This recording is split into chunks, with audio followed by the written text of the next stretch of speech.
So we have some very dynamic speakers for you today. We have your very own AP Assistant Principal. Dominic Clayton is going to give his story today. But before he comes up, and I know you see him every day, but you probably will be amazed at his story, because our speakers come and they share with you what it was like for them as they were growing up and the challenges that they had.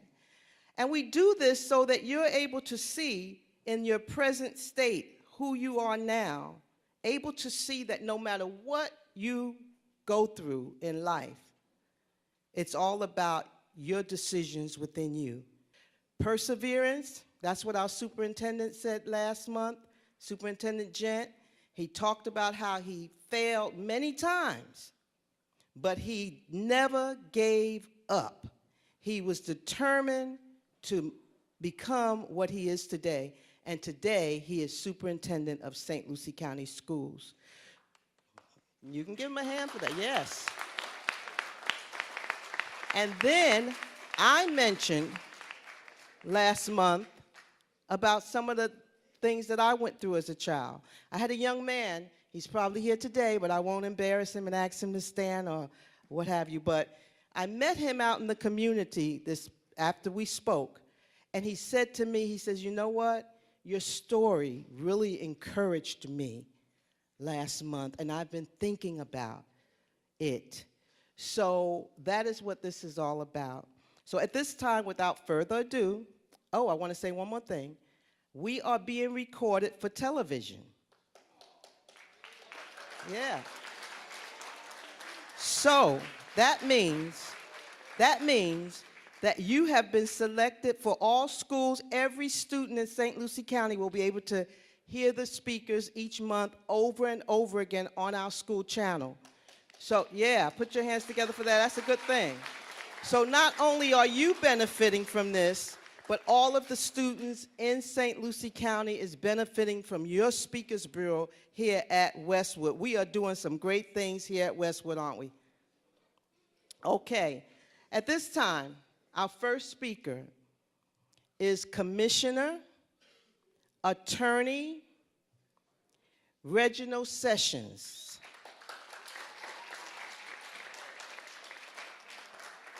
He has been a city commissioner for a long time. I don't have notes here to say how long, but he represents the city of Fort Pierce. He's also an attorney, so he's going to give you his story. Attorney Reginald Sessions, would you please come at this time? Good morning. How you all doing this morning? This is the freshman class of Westwood. Graduation class of what? Wait a minute. 2019. And did you not hear what was just said? That you all are being seen throughout the county. Fort Pierce Central, rah, rah, rah. Centennial. All the high schools are watching this, and you are a freshman class. So I want to hear and seek, and you all represent throughout the county while you have this opportunity. Let's hear it for Westwood class of 2019. So you all came representing, I see. You know your friends gonna talk about you at Central if they're anything like they used to be when I was in school. I tell you, it's very exciting to be able to come and address so many of you at one time this morning in my city of Fort Pierce. I'm an elected official, and I was elected in office at the age of 27 years old, the youngest person in the history of the city to ever get elected in public office. And for the city of Fort Pierce. And I tell you, it's been a struggle. And in addition to that, I am an attorney at law, and I've been practicing law here for at least 17 years. Upon graduating from law school, I came back home. I was determined to open up my own business. I didn't want to work for the public defender's office. I didn't want to work for the state, the government. I said, well, I'm going to run for office, and I don't really want to win, but I want to get my name out there back at home. And I'll be darned if I didn't win. So I'm grateful. I love my job. I wear so many hats around here. Sometimes I tell you it gets so confusing, but I must say that I enjoy it and I wouldn't want it any other way, and I've been blessed. Now, young people, let me tell y'all something.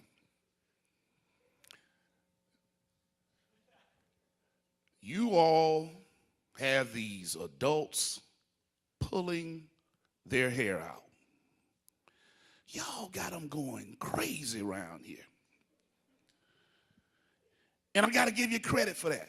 It's mind-boggling that my generation is pulling its hair out, and I tell you the reason why.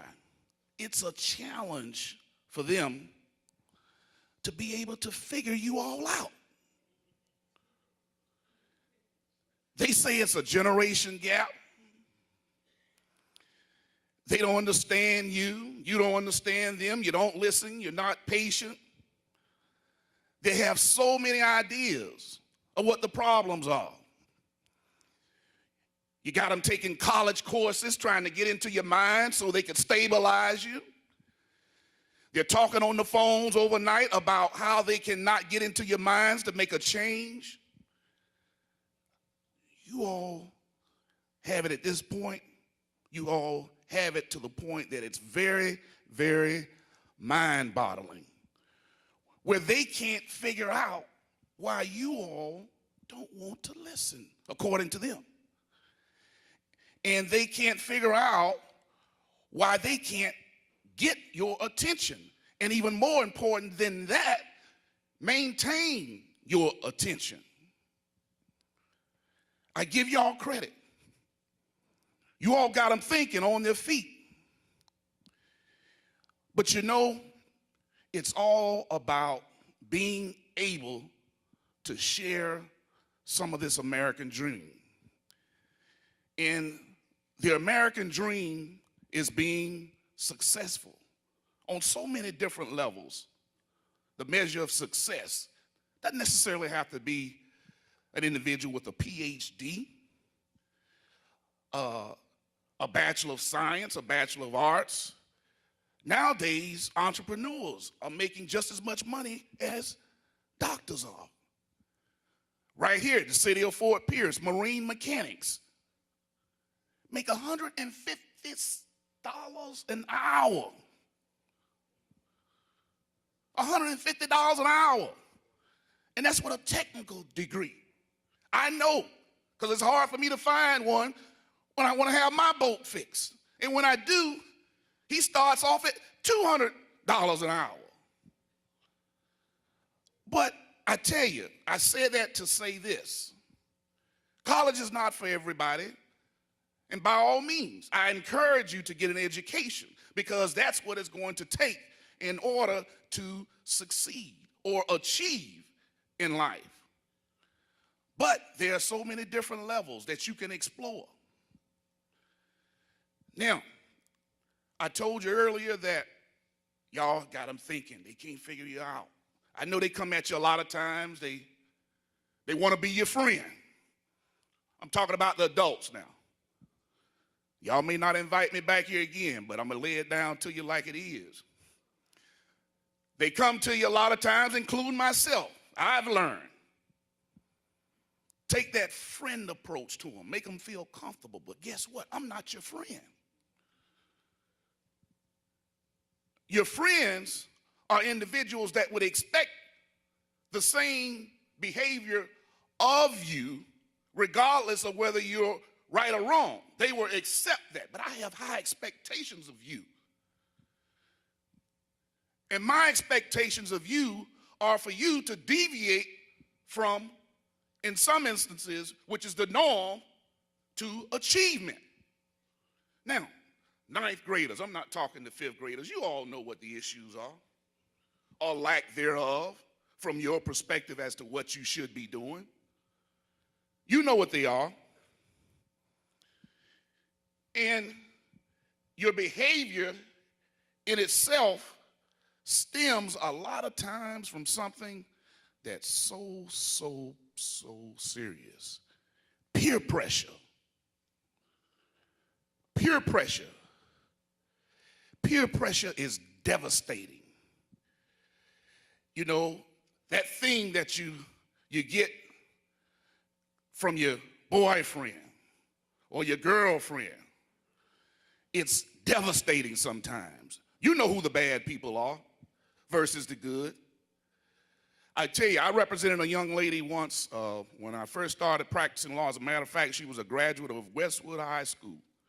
This young lady was dynamic. She had a scholarship on the way.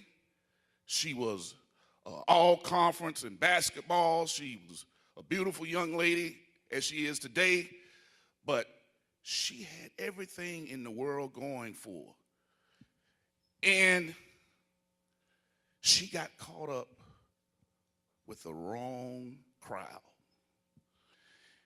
And she had this boyfriend that was one of those individuals that I just spoke of, bad peer pressure around her.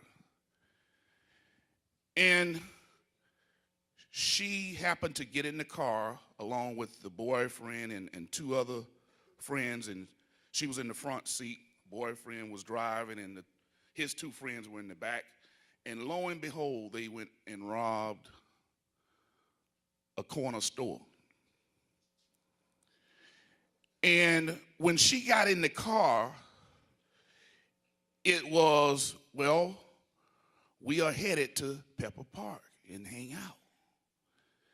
And en route to Pepper Park, they happened to stop by a store up on US 1. According to them, they were going to get some ice for the trip. And one of the gentlemen in the back seat got out. He was packing. She didn't know it. She thought she was headed to Pepper Park. She knew about her deranged boyfriend, trust me. She knew about his friends and the company he kept, trust me. But one of them got out of the car and they went inside, and he pulled a gun on the vendor.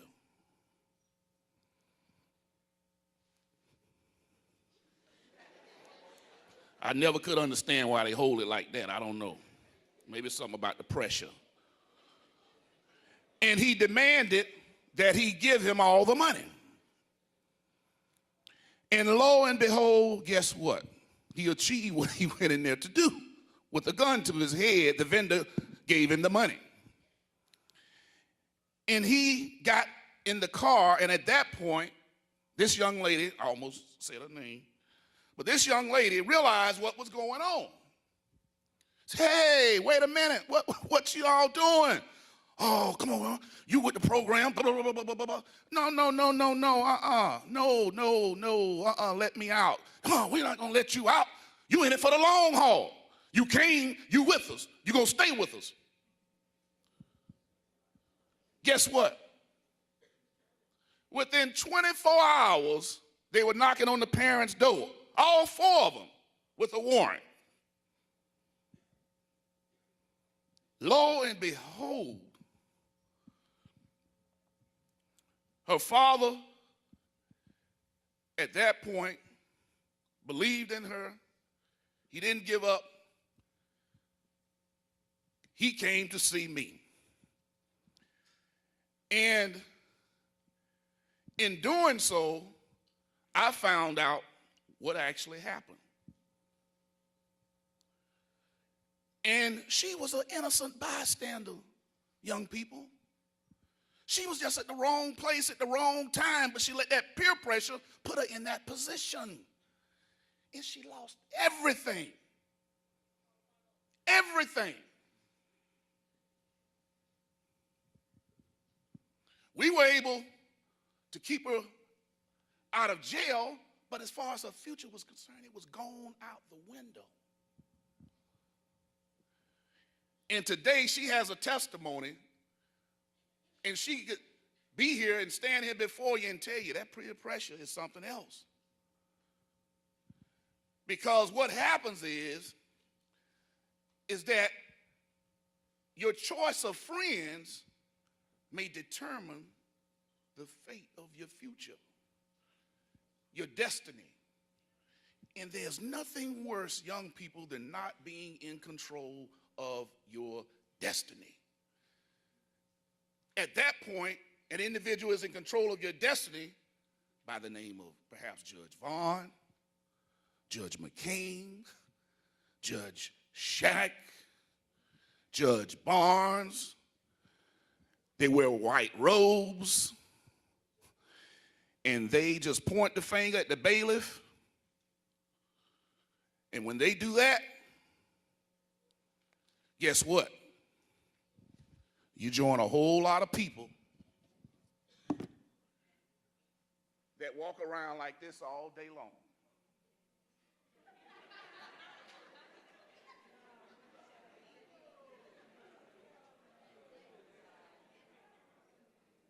You join a whole lot of people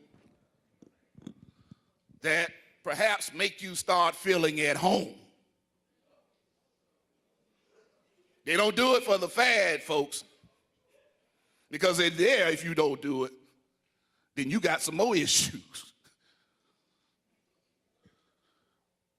So I tell you,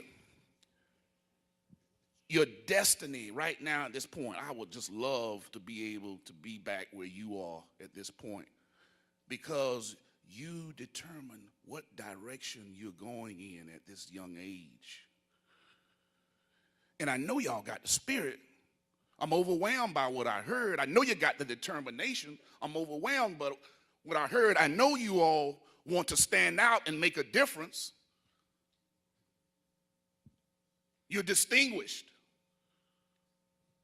That's why I wear these bow ties. I don't like bow ties, but you know why I wear them to court? Because I want to be distinguished. I want to be a standout from everybody else.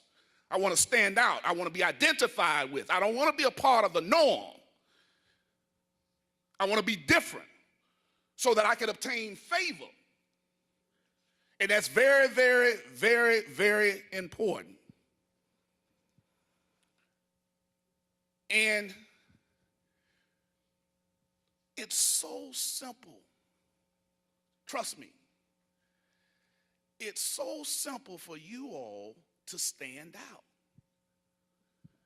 Because right now, the adults don't necessarily have the greatest expectations of you. It doesn't take Jesus Christ himself to step down. It doesn't take a man to leap across the world to be able to stand out in this day and time. It just takes a small step in the right direction. Courtesy, respect will get you favor with our young people. They just don't realize it. When you come before somebody, come here, young man. Give me a second. When you step to an adult, what's your name? Amanda. Just simple things like this. Shake my hand. Shake my hand. Look in my eyes. Give me a firm shake. I remember him. Very important. Very important when you greet people, especially adults. They're very impressed with this.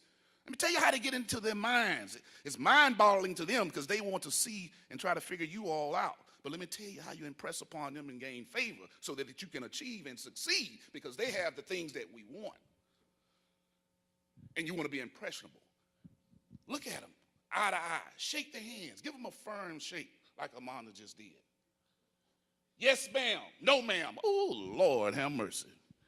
That works miracles. I hear adults talk all the time. Judges, lawyers, hang out. Do you know that young man had respect enough to say, yes, sir, in this day and time? They'd be ready to write you a check and send you to college. Respect, dignity, it goes a long ways. And it's nothing that your parents can do for you, your friends can do for you, but it's going to take you going in the right direction and trying to achieve these things. Because the average stereotype out there nowadays is that you all are lazy. You don't want to do anything but stay on the phone. Y'all know they say that. Texting all day long,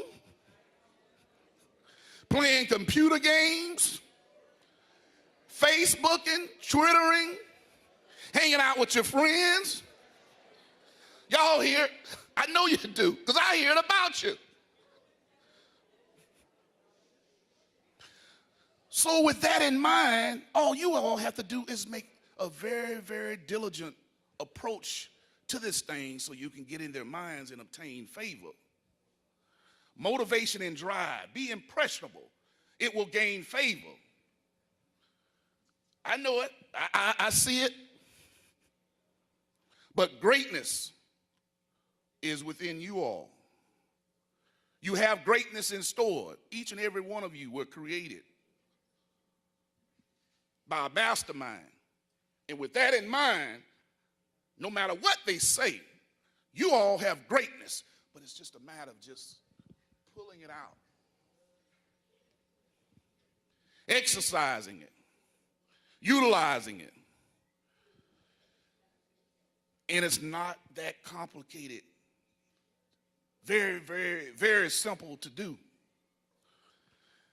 And all you need to do is be motivated and have one of the two things. You either got to have skill or you got to have talent. Everybody can't be a professional football or basketball player. Everybody can't be an engineer. But these are professionals, and you can achieve and be successful at whatever degree you want to be at. Michael Jordan, one of the greatest ball players in mankind. Michael Jordan, guess what? He flunked. He didn't even make the high school basketball team at 10th grade. But what he did, he came back. He developed his skills and he worked. And he became the greatest basketball player in mankind because he developed his skill. And then he had a natural talent. Now, let me tell y'all something. On your way to trying to make a difference, if you're serious about it, you're going to run into obstacles. And those obstacles are what we call haters.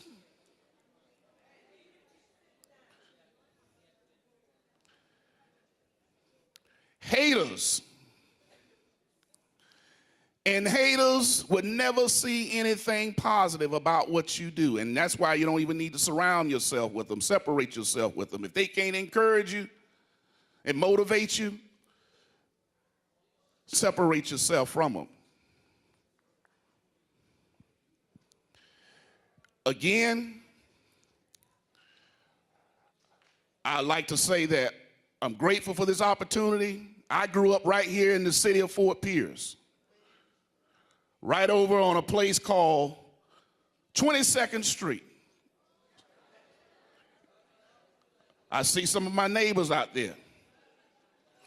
And it's not about territory either. 23rd Street versus 13th Street. Come on, young people. Where you all going with this?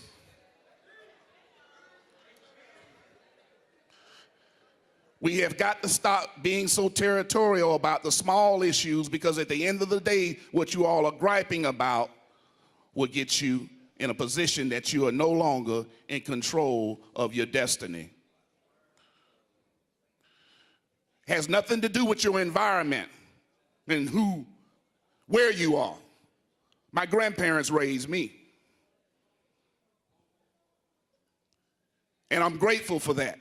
It's not where you are, where you come from, but it's where you're going.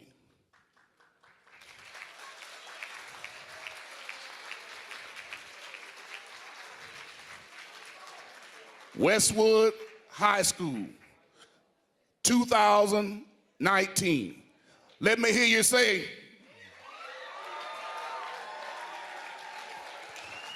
thank you all for having me. You all be blessed. Thank you. It's not over yet. Everybody sit down. I know this is new for you. Okay, listen up. I want my mature people to listen up. And I know we have lots of you in here because I've been watching you. There are a lot of mature ninth graders up in this room. I've been watching. And for those of you, Attorney Sessions spoke so much about peer pressure. And that is where those territorial groups come from. They're influenced so easily by others.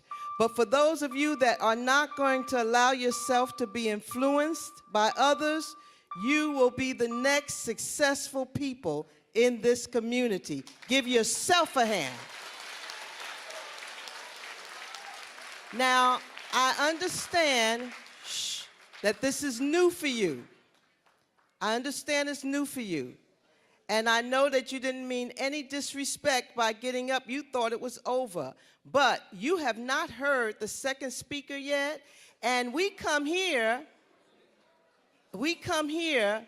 to speak into the lives of those who want someone to speak into your life. He spoke about the young lady that got in trouble following others. A young man called me yesterday. He's been trying to get me for the last 2 weeks. He's in jail, trying to call for help now. He has no one to send him money. Nobody's sending him letters. He used to come to Westwood. He used to come here. He did not graduate. He dropped out of school, and now he's behind bars with possibly a life sentence, and he's trying to call me to put money on my phone so that he can have someone that will reach out to him. This thing is very serious, and we're here to save lives. We're here to make a difference, and when I bring my speakers in, I am looking for the future. I see the future in you. I see college students. I see military people. I see business owners. I see success. But that success won't come to everyone. There will be some that will be incarcerated. And you might even be sitting by that person. You have to watch the company you keep. You never know. But watch their actions. Watch what they say about other people. Watch how they perform in life. And you'll be able to stay away and keep yourself safe. At this time, I want to welcome your AP principal to come before you, and he is going to share his story. Put your hands together for Mr. Clayton.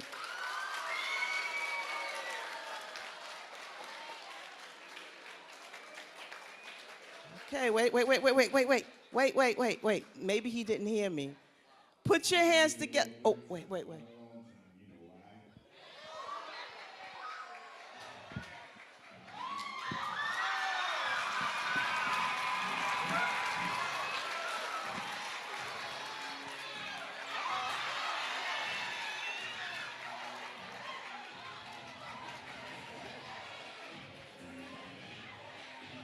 Cut it. What's up, freshmen? Y'all ain't never seen me like this, have you? Like I said, I'm gonna be brief, baby. This is what I do on the side. I go around and I get to talk to young people like you. But this is all I used to see in myself when I was growing up. All I thought. See, I came from a home, y'all might not know it, because I speak properly. He talk white. Who he think he is? Yes, I speak correctly. Yes, I do. And they pay me well to do it. So, but growing up, this was all I saw in my future. NFL, which I found out later stood for not for long, because I got hurt. But somebody told me that, young man, you can be more than where you came from. Because see, the house I came from, I grew up in downtown Orlando. Downtown Orlando, nobody here's from there, huh? Forget y'all. My house had this automatic air freshener that was on every day. It was called a little greenery, a little cannabis, a little green, sticky green. Wow. Because, see, I grew up, my daddy, he was in the house, but he was usually knocked out because he was a drug addict and alcoholic. My mama, she worked a low-wage job, didn't have a license, had to catch the bus to work every day, was a clerk at Days Inn. All I could see was what was on television. All I knew in my mind, because my perception, and perception is how you see things. And young people, your perception is 100% your reality. So all I saw and thought about was becoming a professional football player, so that's how I acted. I acted like a fool. You see how they act. All I cared about was working out, running. Didn't really care about grades. But then I ran across some people like this gentleman who said, young man, pick your pants up, put your chin up, and put your eyes up. People will respect you. I ran into the teachers like Dr. Mills who said, this isn't good enough. You can do better. They challenged me, so I became greater. But then I also had some haters. I had a guidance counselor. Oh, y'all know about haters?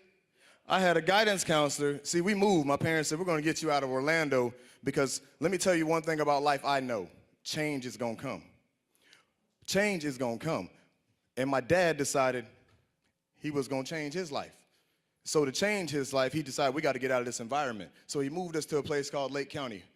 When I got to Lake County, it was a little strange. I ain't seen no black people. I was scared. But then I started going to school, and I got getting kicked out of class every day. I had my own seat in the principal's office. Oh, you're back, Dominic? Yes, ma'am. Every single day. So my guidance counselor decided to test me for special education. But guess what they found out? I was gifted. Joke was on them. So they had to send me to another school. Fast forward 17 years, I'm in high school my senior year. That same guidance counselor is my senior counselor. And see, this is before the internet, so we had to fill out the paperwork called the FAFSA so I can go to college and college applications. So I'm trying to figure out how to do this stuff because my dad dropped out of high school. My mom only finished high school. They didn't know how to do that stuff. I had no one that showed me how to do it, so I went to her. Here we go again. Well, you know, I think that you're not going to make it at a four-year university. You probably need to go to the military or community college. That was the first time in a long time I ever heard my daddy cuss again. He went off, and I was like, thank you, Daddy, thank you, Daddy, thank you, Daddy. But because I didn't want to get suspended, so I ain't say nothing. But fast forward now, I ended up, well, long story short, because I'm not going to hold y'all. Long story short, went to college, played football, went to Dallas, tried out for the Cowboys, got hurt, recovered, played arena football, decided this isn't what I want to do. I got a brain. I'm tired of running into people for a living. Went, got my master's. I'm here. So I'm an administrator. And I own a mentoring company. I have this little young man who's in fourth grade who's making bad choices. Mama is struggling. I said, I got you. Go to the school, we're going to have a meeting. We're going to set this straight. We're going to put this young man on the plan, and we're going to make sure every adult in his life is going to support him. I walk in the meeting. She's there. Ooh-wee. I was like, ooh, I have so many things to say to you now, because now you got to answer to me, because my position was above her at this time. So my mind, remember what I told you? Perception creates reality. In my mind, I thought I had changed it, but if you really haven't dealt with some things, you're really not over those things. So I encourage you, if you have some things that bother you, deal with it early in life so you can move forward. So she says to me, when this meeting's over, I need to talk to you. What you got to say to me? Not a thing I want to hear. So I said, okay. That was my mind. But so I said, okay, I'll listen to you. At the end of the meeting, she says, I'm about to retire, but I'm glad I saw you. She says, I've been in education for 40 years. Ooh, that's a long time. I said, thank God you're about to retire, in my mind. And she says, I needed to tell you that you changed the way I looked at young black boys in education. I said, you looked at young black boys in the wrong way? Yeah, I didn't really have high expectations of them. They let you in charge of young people? Everybody's not for you, but you better be for yourself. Everybody's not for you, but you better be for yourself. So, Mr. Miller, get ready for number 3. I really was like, I'm not feeling, I really wanted to say a few things to her. I really wanted to tell her,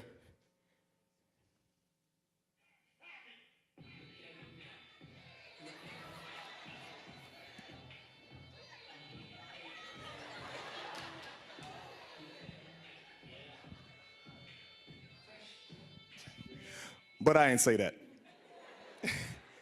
I said, thank you. Thank you. Thank you for allowing me to help you grow in life. Because I had changed the way I saw people. I changed my perception of how I viewed the world. And when you change your perception of how you see things, you change the behavior in which how you do things. I no longer saw her as an enemy. I saw her as a tool that helped elevate me higher. She pushed me. She pushed me. Even though she was trying to stomp me down, I took that kick and ran with it. And then I had a chance to pay her back, but I didn't. I thanked her because I wanted her to be a better person because I never know if I'm ever going to see her again.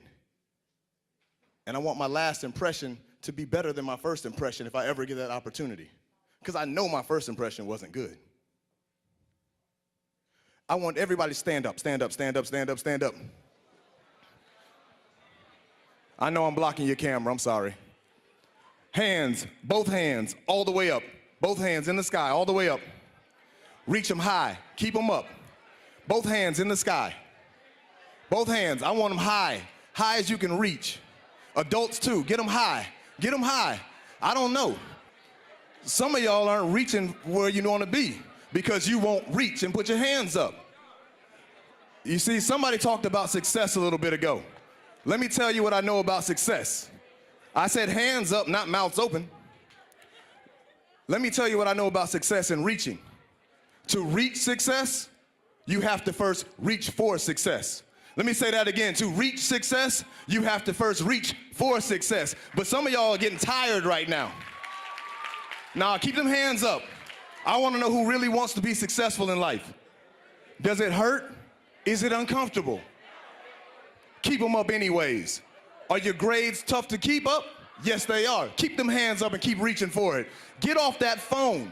Stop making up email addresses and pass them classes, young man. Get off that video game and do your homework. Go to sleep early, wake up early, eat some food, come to school, let's have some fun. You see, what I know is when you reach, now listen to me, I don't want you to miss this one. I don't want you to miss this one. Let me see whose hands are still up. Because if your hands are still up, you have that endurance right now. If they're not, you need to develop it. You need to grow it. Because you're going to go through some things. You're going to go through some hard times.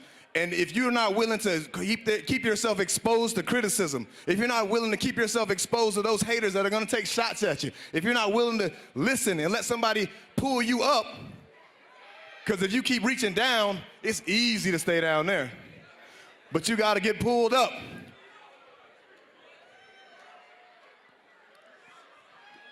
All right, I'm about to wrap this up. Close it. To reach success, you have to first reach for success. You see, that's what I had to learn. That's what my perception had to grow to. And I had to learn something. I had to change. Because I told y'all earlier, a change is going to come. A change is going to come, young people, when you change your perception. A change is going to come when you start only hanging with quality people. OQP, only quality people in your life. If you're the smartest person in your clique, it's time for a new clique. Because they will only pull you down. It's just like a pot of crabs. They will pull you down. But it's time for a change. And what I realized, young people, for the levels I want to reach in life, I need you to hear this. I need you to hear this. Oh, I have great wait time. For the levels I wanted to reach and the goals I wanted to reach in life, I started realizing I needed to make a change. I had to stop dressing like I was gonna go to the gym and be a baller and start dressing professionally. Hit me, Mr. Millie, again. It was time for this to go.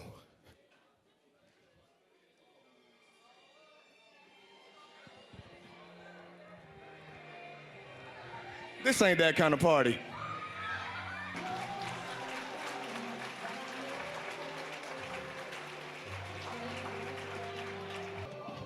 See, I'm blessed, so I'm gonna become a blessing. Come here.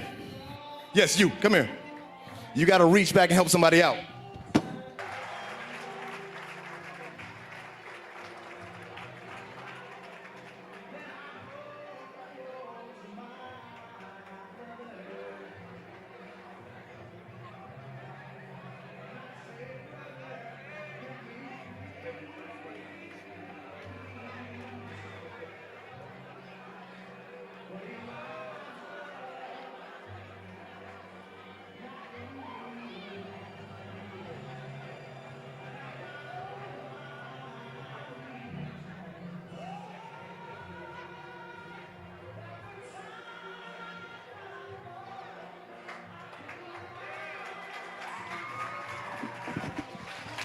You see Antoine here. I'm gonna teach him how to tie a tie the right way because they ain't turned out too good. But I told him I wanna see him in a suit because it's time for a change. It's time for a change, young people, and you can do it. You got the power. But when you change and you do well in life, reach back and help somebody. Antoine, that tie is yours. Thank you, ninth grade. Thank you.